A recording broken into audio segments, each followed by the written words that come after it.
Hello everyone, thank you for coming today, because we haven't had our streams for a long time, which were not connected with our marketplaces.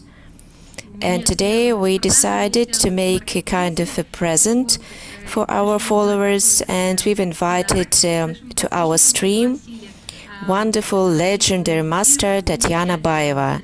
She has already joined us, and I'm going to invite her in a minute. But now I'm waiting a little bit till it's a bit more of you, and we start our talk with her. I'd like to remind you that Tatiana is the member of jury of 4th season of Go Deer competition, the results of which are going to be announced very soon. In 8 days only, on the 13th of July, we are going to announce who has won in this season. And now I'm inviting Tatiana. I hope I'm correct. I'm alone without Ilona today.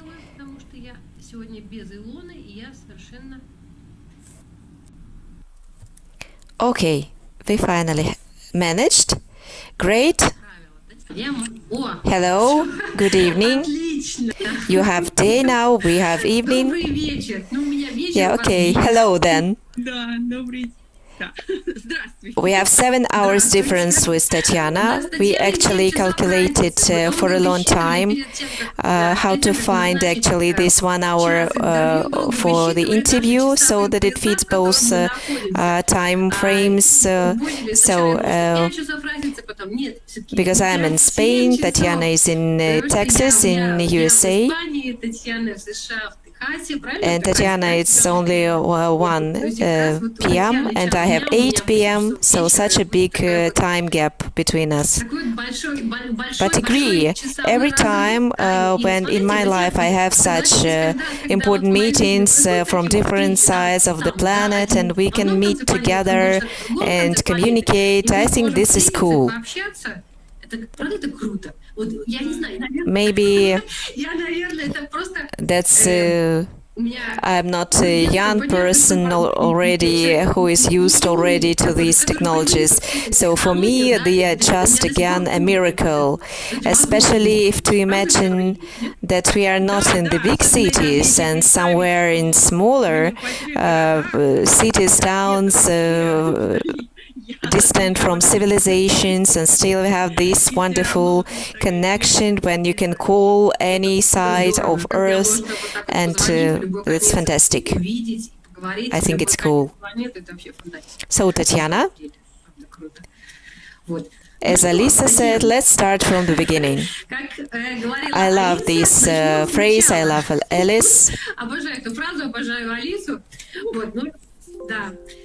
So, but not from the very beginning, but just tell me first, who are your parents, what family you are from? Are they creative people from some artistry? I think my mom was creative in householding sphere, so to say. She liked sewing and she liked everything to be beautiful as much as possible. My father was a military man, so he was a serious person. And I liked to draw, for example, something like this. I made paper dolls, but of course we didn't have many toys in those days. But my biggest impression was an exhibition, which happened in year 1965. That was in Manege. A very big, grand exhibition. I was actually looking for the information about it, which was actually announced as all-union toy exhibition. So, and I can't find any more information about that. But I remember that my father brought me there, and we were standing in Manege, standing in a long queue to enter it. And this number of bright toys, all the Manege was filled with toys, which you couldn't buy anywhere and couldn't even see something similar anywhere. So, and there was this cook with the pancake which he sends into the air, and that was actually a big impression and a very big shock for me, actually. For any Soviet child, that must be a shock, actually. That's kind of country of Oz, and that was Manege. Nobody spoke about that, unfortunately, but now I can't find anything except for the sign of this exhibition with the name of it. So I only have my child's impressions from it. So, Tatiana, how did it happen that you are an artist by profession, professional artist? And how come that you started making dolls? I don't think that you were totally out of it, but anyway, I actually checked your biography and it surprised me a lot, because you worked as the illustrating artist, illustrator. You worked as the decorator of kids' programs on the Central TV. You created textile panels, and then dolls appear. Actually, I've mentioned that before, that at school, when we started writing compositions, as kids are always asked, who you would like to be? Everyone was writing like, I'd like to be a policeman, cosmonaut. And I wrote, actually I forgot later on about that, and we were actually promised to be given back this composition. When I started with dolls, actually I remembered that I wrote that I wanted to work on the doll factory and to paint dolls' faces. Actually, when I saw already then in the stores, when we had this factory dolls, and they were hand painted, and there was a different angle to the eyebrows, and that changed their expression immediately. So that's why I wrote there in the composition that I'd like to paint the doll faces, because I can change their expression with my hand. So imagine, I forgot about that later, and in I finalized the restauratory. I've graduated from a restauratory college of 1905, and then I worked differently, and when I was studying, actually I started soon for dolls, and then I saw a magazine called America, which you only accidentally could have get a hold of in the Soviet Union. There was some artist, I don't remember the name. So she made dolls with this soft sculpture technique of nylon, something like this. And then, when I graduated from the college, I immediately understood that the dolls can exist for adults as the part of the interior, and I started making them. And there was nothing likewise in those days. And imagine that there were no materials at all available. What year was that, approximately? I think that was 80s, something like this. And I actually decided to enter the Artists' Union. I think there was some teenager subdivision of it. I applied with the documents and created a collection of dolls. I used clay. I made them of glued cotton wool, so that's not actually a new founding. They existed already, but when I was waiting in the queue, but immediately there started a new law which announced that you couldn't enter the Moscow Artists Union without higher education. That I couldn't enter, though my college, which I graduated from of 1905, was also highly rated, but anyway they returned my documents to me, and then I only participated in exhibitions. That was quite complicated because there were no dolls in those days, and I brought them to decorative applicable section, but I had to apply also for a special commission to be allowed to participate in the exhibition, to enter also Moscow Artists Union, and you also had to participate in several exhibitions like Teenager, All Soviet. And with my dolls, actually, I arrived there and they told me, no, these are dolls, you have to go to theatrical section. And then I was asked to which theater, play, or to which play, to which event, theatrical event, have you prepared them? So they told me, go on, it's not for us. But anyway, I continued participating in different exhibitions, and step by step I got deeper and deeper into that, and it was a long period of searching for my technique. And I also had experience in textile dolls because there were no materials available. And accidentally in year 1991 I found this self-drying material from Germany, which was called Efoplast. And I liked it so much that since those days I actually work only with it. Though I've tried synthetical polymer materials, but I didn't like them that much, and I still continue working with Efoplast. So you are loyal to one and the same material since then, or you try different manufacturers? Within all these years, they changed a bit the components. Sometimes that was drier, sometimes softer. But several years ago, they gave the production that was before Eberhard Faber, and now it's Fimo, the same producer, manufacturer, and they call it now Fimo Air. So, clear. Not Fimo Air Light, which is lighter, but only Fimo Air. This is the same as Efoplast before. So you see, you're forcing actually my question because I wanted to ask you about your favorite technique. And now you say that you work mostly with self-drying plastic. And tell me please then, how is your doll born?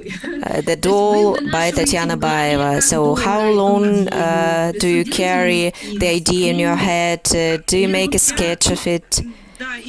It's all different. Actually, I work for a long time.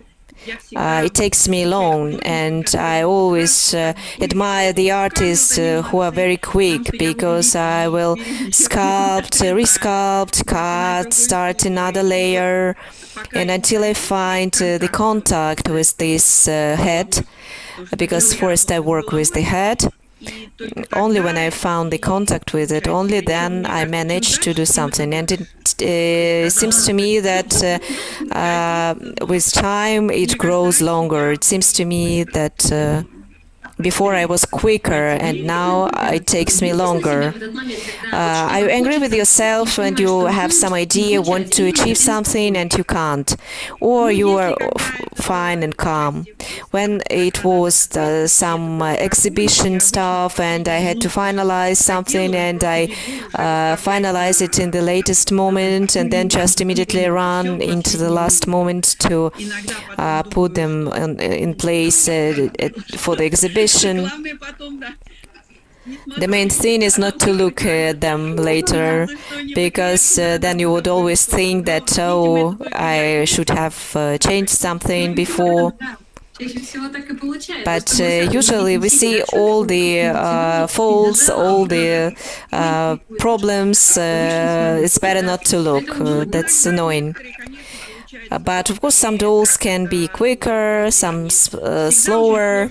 But costume is always the most big problem for me. Because always I want to make simpler. And I always limit my costume with 2 or 3 colors. I never make it bright, multicolored. And to bring this all together and to make it interesting and attractive, that it's not belonging to a certain nationality or time or folklore, I always want to create something out of time or place. And when I make it, I always think it's so simple. Why have I spent so much time on that? That's just a short skirt, but to find the texture, this folds and this color, that sometimes takes very much time. Have you ever had a dream to create a costume doll with these puffy skirts, many layered, and I'm attracted by all these ruches and so on, but then I understand there will be only a costume, not a doll. For example, Alexandra Khudykova, she creates these wonderful creative things with these skirts. I always do something in style, something similar, and carrying some kind of similarity and remembrance of some time or place. My doll Colette, for example, I tried to make her historically associative, but only associatively, so that from afar she's like. And for example, when I make Japanese dolls, I do the same. There's like make a little association, but I do not repeat the cut, or I do not repeat serious reconstruction or research of the costume to create it. I never do. And what's your favorite part in work or the doll? Though it's for a long time, I like sculpting and painting. These are my 2 favorite parts. The face when it gets alive, and I like different techniques. Which technique I use, because this material, why I like it? Because it's very open for different experiments, different techniques. So you can do whatever you want and whatever you can on the paper. The only thing is that you can't paint it with oil. So you can't paint it with oil. I thought I can, because I didn't work with self-drying clay. Actually, this is my restoration education, that you can't paint directly on canvas with oil. You have to cover it with something, so that the oil from the paint doesn't get inside the material. That's why it's always layered with something special on top, with some surface, and to create this contact and acceptable surface. Maybe if to fix it, to cover it with something for the oil, then maybe it's possible. But if to paint it directly on the sculpting, but it adds some layers. And with acrylics or pastel, actually you can do whatever you can do with paper, like watercolors, but you also have to apply some special surface, because otherwise there would be just spots flying over the surface. But of course, yes, we have to be kind of engineers in that too. Do you make preliminary sketches, or it's like this? You have immediately the image in your mind, and that's it. And I try to actually, but sometimes it leads to quite the opposite results. I only sometimes mark maybe some special form or special fabric. Because, for example, but also it can spoil sometimes the idea, because to get attached to something, but as you've talked, actually you're closer to monochrome, your work. Very often I had for a long time, I had a block to the blue color. I don't know, I couldn't do anything in it. And my first costume in blue, when I actually painted some chiffon, which I painted myself, dyed in blue, and that was such a big surprise for me that my just hands took it and created it. That was just no time for me to think over. And then when I saw this chiffon, how it finally became, and I liked this work and process, and became very surprising and beautiful for me. And sometimes actually it happens, the color which emerges, or for example I bleach something and the fabric becomes not just bleached but of some special tone. So I can always constantly and eternally tell the stories connected with some technical process, because they can be very interesting and bring very unexpected and beautiful results. And what's important for you in a doll? What do you achieve finally?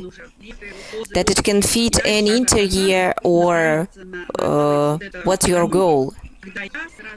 Actually, I never think of that. I never think how it will be. Just I want to reflect some harmony, some mood which I have inside myself. And then appears this harmony in my doll. So I see in the doll my emotion, my feeling, which I'd like the doll to reflect. But already when I check the reaction of the viewers during the exhibition, and sometimes they can bring totally different opinion on the doll. It seems to me that it's smiling, or more or less fine-mooded, and some people say that it's dramatic and sad. And I had a work I created for the first time, an elderly doll. I brought it to the exhibition.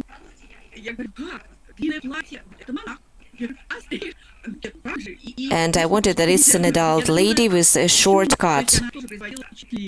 And when I brought it to the exhibition, they said, "Oh, how interesting he is or she is." And that was strange to me. What do you think? What would you like it to be, man or woman? And the dress, it's a monk. I don't know how it happened, but anyway it made the impression of a man, though I created a woman.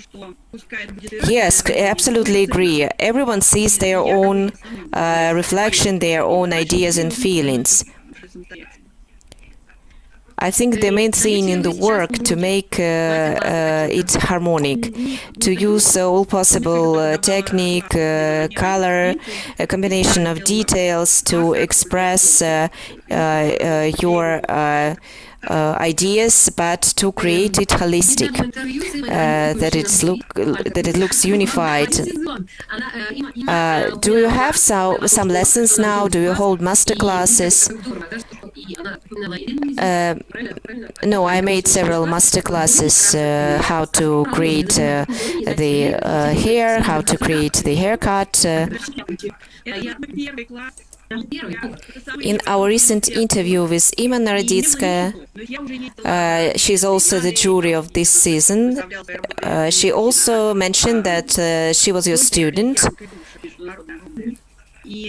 And Irina Mizina also was your student, and they are the only two who achieved serious results. That was the year 95.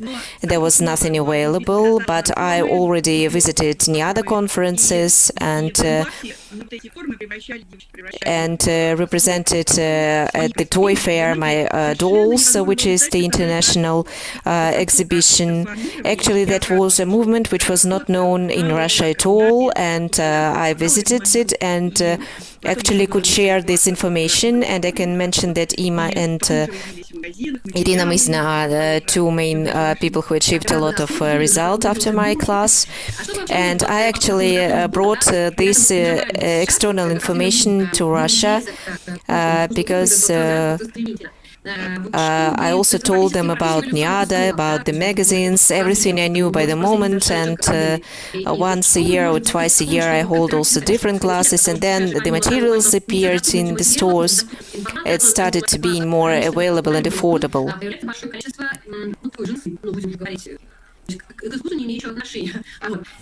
Actually, when I was offered to hold this masterclass, I was thinking what we will be doing on that during that masterclass without materials. And actually, Sasha Kudikova offered us the forms, the molds, and that actually saved all the situation. And they transformed so much these forms. And I was talking to them about NIADA, and actually we had a lot of classes, and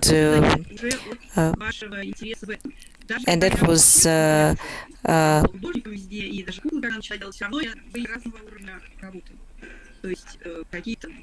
and actually now we are waiting through the boom, and we are going through the boom of the doll art, and we can see clearly the tendencies going up. And what can you tell me about the current situation? Because now we have already available materials, master classes. What do you think about the current situation? I think that the dolls can be with different levels, with different quality, on different levels. What is called art doll is wonderful, but actually these are different things and people can admire it, but the popularization of it is limited, and we should start from the very beginning. And everyone chooses the audience with which the person works, and also the price level, and either it's one of a kind or several samples created or molds or whatever. I think that everything should exist. Some dolls are simpler and cheaper, and this is only very correct. And to check to find your niche and your audience, that's actually the main thing. And not only in Moscow we have a lot of exhibitions, but in other countries, and I also can notice that they have quite high level of exhibitions. And your life in America. So you live in America since 80s, if I remember correctly. How much the life there differs, the level of life, and what about the exhibitions and the doll movement there? Actually, I don't follow the exhibitions with many participants. Actually, we don't have a lot of here such purely art exhibitions here as they happen in Moscow. I don't know actually here such pure art exhibitions. Here we have only pure tables where you represent your work, no matter which one, which level. Art dolls are more closer to NIADA or around it at its conferences or exhibitions of NIADA where I participate, and they are my friends, NIADA members, and I got acquainted with them in Germany when I first went to the first exhibition. I think that was year 93.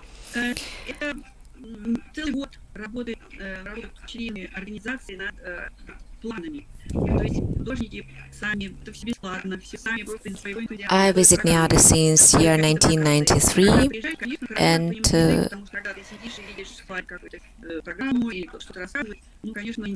just continue, please.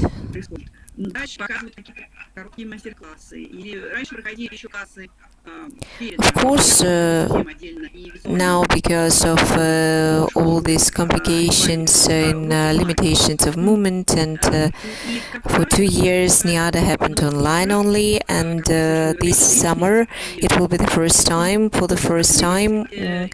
that it will be a live conference with living people. For everyone, when there was a possibility to go freely around, I always inspired everyone to come, because the atmosphere which is present at this conference, and the communication and the exchange of experience and information, it inspired actually for the whole coming year with energy, because you see the same people, same doll masters sitting at their tables, absorbed in their ideas and art, and then they come and share this all. That was actually a event of the year, very inspiring. So let's see how it will happen this year. I very much hope that step by step it all will be simpler. Could you please shortly describe how this conference happened for those who don't know? That's the whole year of work of the members of this organization, NIADA, and they do it themselves on their own initiative and enthusiasm. They prepare programs without any sponsorship or any money or payment. It's very good to come there and understand the language, because when you sit there and you see some slide and somebody tells something, it's very useful to understand what's going on. Then they show some short master classes before. They also hold classes before NIADA, but now they will be totally separated and visually have changed. There will be a special school with online lessons. And as a rule, they usually invite some main speaker, some star, some special personality, and the openness and the exchange of this information just very shocking in good sense, because the artists tell the stories of their lives, and you participate in their art, and sometimes it's really fantastic, and you can see something similar somewhere else, and just information which you find in Google, for example, and when the living person who is experienced in that it impresses a lot. And of course the criticism is very important, because the artists and non-members of NIADA, they can bring their works for criticism. In Russian maybe it sounds a bit roughly, criticism or critics, and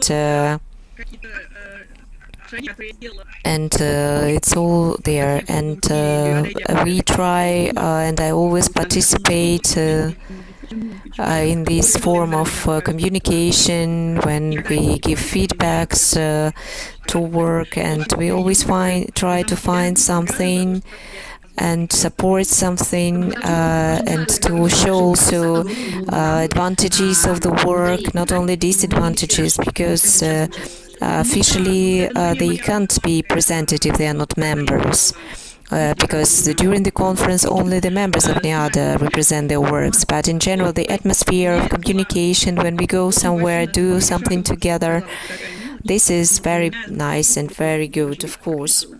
Of course, this gives a big art impression for a long time, I can understand. And tell me please, your misfortunes in art. I think everyone has them. How do you treat them? I just don't know what is to be treated as a misconduct or a misfortune, not that somebody told you or that you consider to be. I don't know, because for me this all is experience.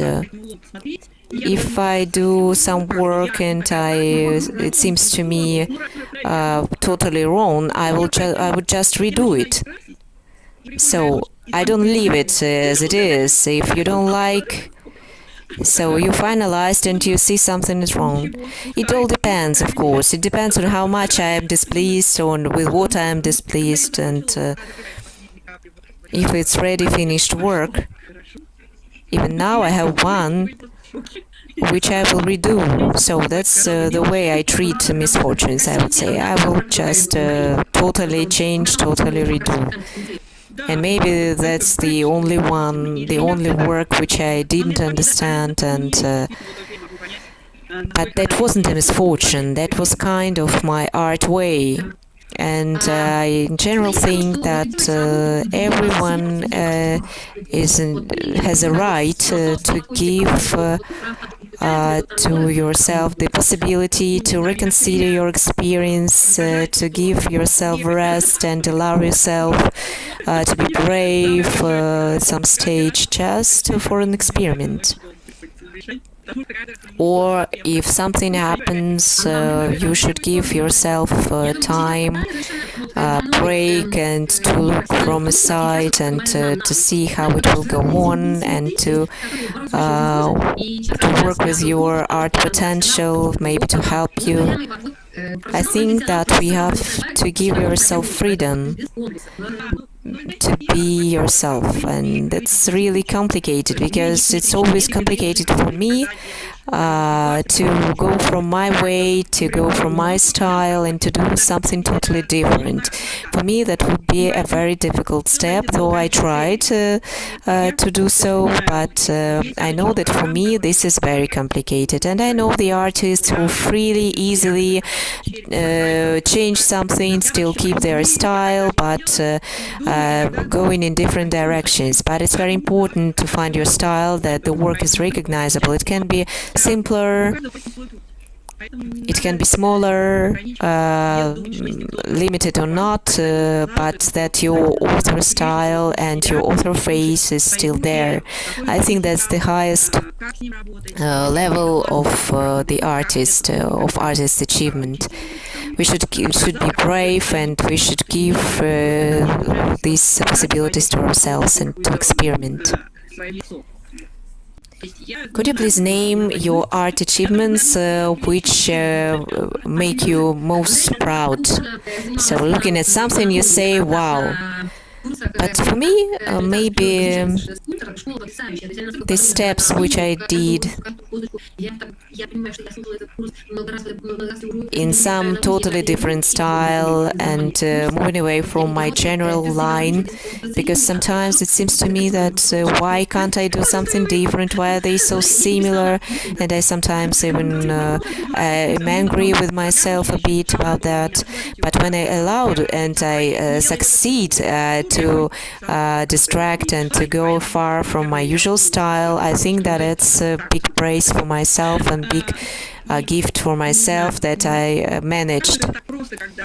It's very important when the artist with such a big experience, many years experience, just not to lose your vibes, not to stop doing what you do. When I created my work, bust with the ears on its back, I called it a whisper. That was maybe a trifling thing for someone. It's a bust, it's a little one. But when I sculpted it, that was so harmonic, and just to choose the color with which to paint. That's actually about, that's to the question about some impossibilities. I was looking at this finished work, and I was thinking, okay, if I paint it with red or in black, it would be different, but very interesting and good.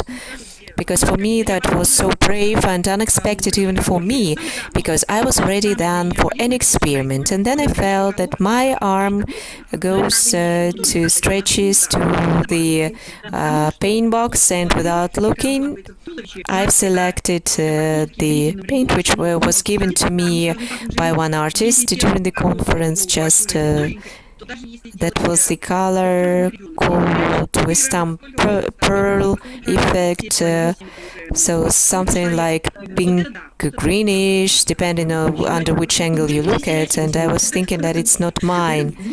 How it can be combined with me in my work? That's nonsense. Okay, I was presented, and okay, I take it and start painting it.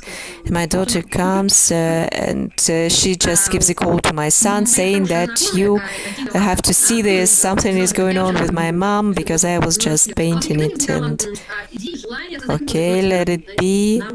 And I'm trying to calm down myself so that it will be okay. So that's the result. And when I finished, when I covered it with the last splash of the paint, I was thinking, wow, that's good. And my kids actually were shocked, and me too. So these are trifling things maybe, but that's the kind of, with that blue color which you mentioned before, as your arm just stretched itself to dye the fabric into blue, and now with this strange sparkling color. But of course these fights are visible only for me, and only I can understand how interesting it is for me and how experimental and brave it was for me. Is there something which can make you shocked, or which you won't allow yourself in the work, or something which annoys you during the work? I'm always annoyed that left side always goes to the side. That's the most annoying thing for me, because every time I have to bring it back and I have to work over it and spend a lot of time, because now I think that okay, tomorrow I'm going to paint it, but in the morning I see that the left part has to be finalized. I think that now you said for some unprofessional artists, you just mentioned now, this non-symmetrical stuff is actually the problem with everyone, and maybe for those who are no professionals, it's good to hear that that they can be more self-confident, because a professional person, Tatiana Baeva is a professional, but she also has this problem, but she just works over it. Don't be overcomplexed. And firstly, people are not symmetrical. We are not symmetrical. This is actually what gives the vividness to your sculpture. Maybe just to not to make the eyes too straight looking. So to do something like this adds on some vividness to your work. And this all depends, of course, on the target. Unfortunately, I know now that there are a lot of programs which show person's face by layers, by these halves, and there are some teachers who show these two balls and you replace them here. I never do it like this, and I never think like this, but I always admire this professionality of their people, and I'm always doing everything by trying, by feeling it. But it's actually what's interesting. Don't be limited, and don't think that if somebody told you that you have to do it for sure. First of all, you should listen to yourself and your hands and your mind, what material to choose, how to work with it. And if there are some master classes, it's up to you how to treat this experience, how to apply this experience and to make it yours. So not to just repeat thoughtlessly, but to create your face out of it. So I don't know the names of muscles. I know only one, this which is called GSD. I know the only this muscle, and actually, I recently went through this sculpture arts course by Alexander Spiridonov perfectly. I remember that I was trying to learn them for several times, and there is some this annular cartilage or whatever. I don't even remember it, but now I'm not ashamed because I'm not the only one. Actually, I studied anatomy at the college. I had even best degrees. I had drawing, but sculpture, that was what was missing there at the college. And sculpture, that's what I was learning myself, totally myself. And I don't know. It seems to me that it's so simple when you know and you have this eye apple and the proportions. But anyway, I'm stubborn here and I'm doing that all blind without learning it. So you don't know use this knowledge. So this all just by your vision, the way you see and feel. I only remember that between the eyes you can fit one more eye, but I never think when I create the face, when I sculpt. I just recently bought for myself the special measure tool to measure the eyes, which is actually meant for doctors, with which they just measure electrocardiogram.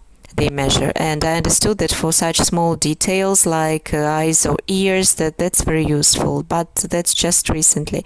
And usually I measure all by my eye. For me, this is actually such a shocking evening today with such shocking information, because before I thought that most of people, they use this knowledge and to achieve success in our dual art, that you have to learn anatomy and you have to know it perfectly. But it appears that no, you just have to find your own style. But of course I learned it somewhere, so maybe it's hidden somewhere inside of me, but I never think about it. And it's consciousness. It's consciousness. It's without conscience that I use it. Even when I check some proportions, yes, of course, the only useful, which I use all the time, is the quantity of heads in all the figure. I have certain figures for that that can be also called anatomy. This is important because the proportions of the head, how many heads are in the body, in the figure. So in our vision, in our brain, it's implemented because we live with that. And if you make too big head versus the figure itself, then it will be immediately a child. If you make it 4 or 5 times only, and to make a grown-up person, then you have to make 7, 7.5, 8. That's yes. This is what I can count and what I use. You break down all my stereotypes today, but it's great. That's great, actually. I think that's fine. It's all individual because. When I started working, this information wasn't available at all. Of course, there were a couple of books on anatomy, but to sit and study and calculate, consider it all, I do this from my side, from eyesight. My good acquaintance Tina Vasa, she admitted that she doesn't remember anatomy at all. Have you ever had an idea to create some doll with this alternative anatomy, to break all the proportions? Actually, yes, I have in mind this idea. Now, actually, I'm considering maybe some ideas exactly about this, and to start maybe some stronger experiments. I even think that some periods of life, of our history, or some events, they sometimes give us the necessity to look at something at different angle. And now I am making such small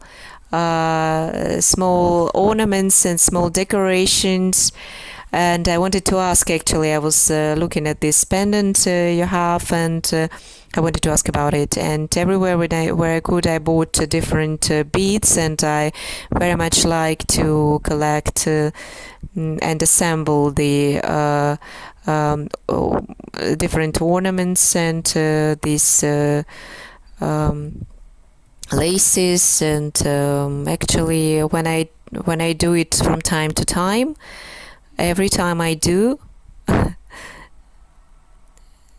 that's a kind of totally different line of different combination for me, because other colors play, other forms play, and every time I create some series, that's a kind of rhythm for me. By collecting these beads on a strap or something, it's like a talk to myself, that it's a kind of mood and meditation. And with these pendants also, it's very interesting that first I made them neutral. They seem to me just to carry on yourself something having eyes, and actually I tried to avoid this.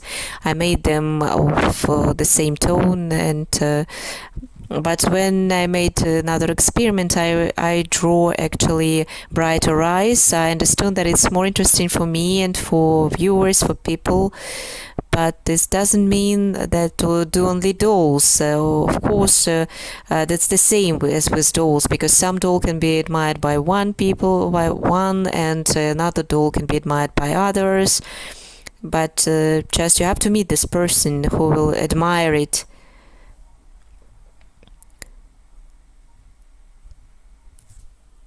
Some of my first works was a kind of Baba Yaga, because it was a very weak work. I made it not strong because it was standing with some additional support, but the head was interesting. And I then recreated it. I actually left the head. I changed all the attires, and finally I gained a kind of Dame of Pigs. And when I came to Toy Fair with it, and it was there, and that is actually scary and really Dame of Aces, and it has very dramatic face, and everyone came near and said, "Oh, I don't like." But then one person came, it's so scary that it's so attractive because of that. And we actually were in search during all the exhibition and couldn't find anything alike. And it was grabbed with no matter and leave aside her face. Because of course, if you make some beautiful girls and kids, of course the audience would admire it more. But of course you'll have more competence here, competitors here. The main thing here is to make what you like. The main thing is to get pleasure of it and for yourself. I totally agree with you. I always actually orient by the same principles. It's not interesting to create beautiful girl. I know that it would be bought immediately, but your arms and hands won't work. Of course, if it's yours, though, you have to do whatever you want. Because you have to get pleasure of it.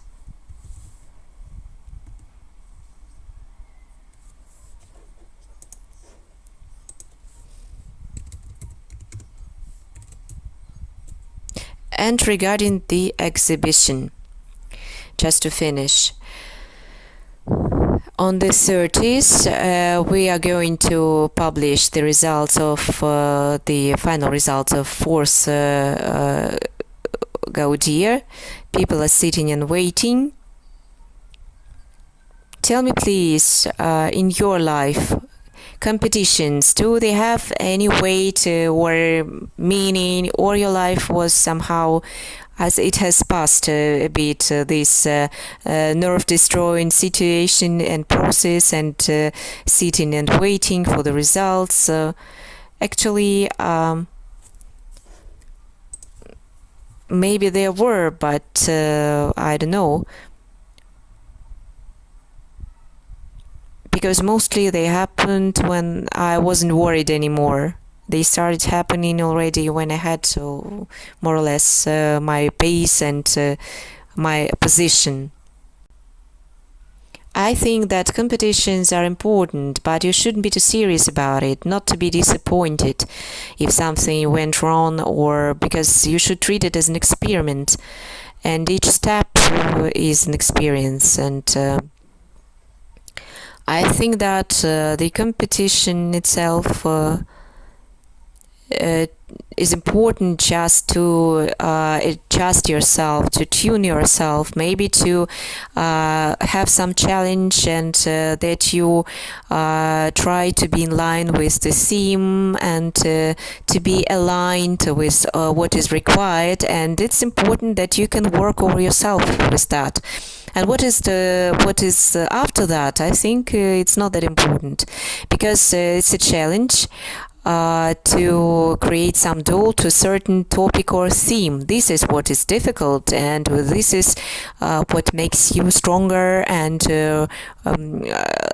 levels up your current position, and to work with this.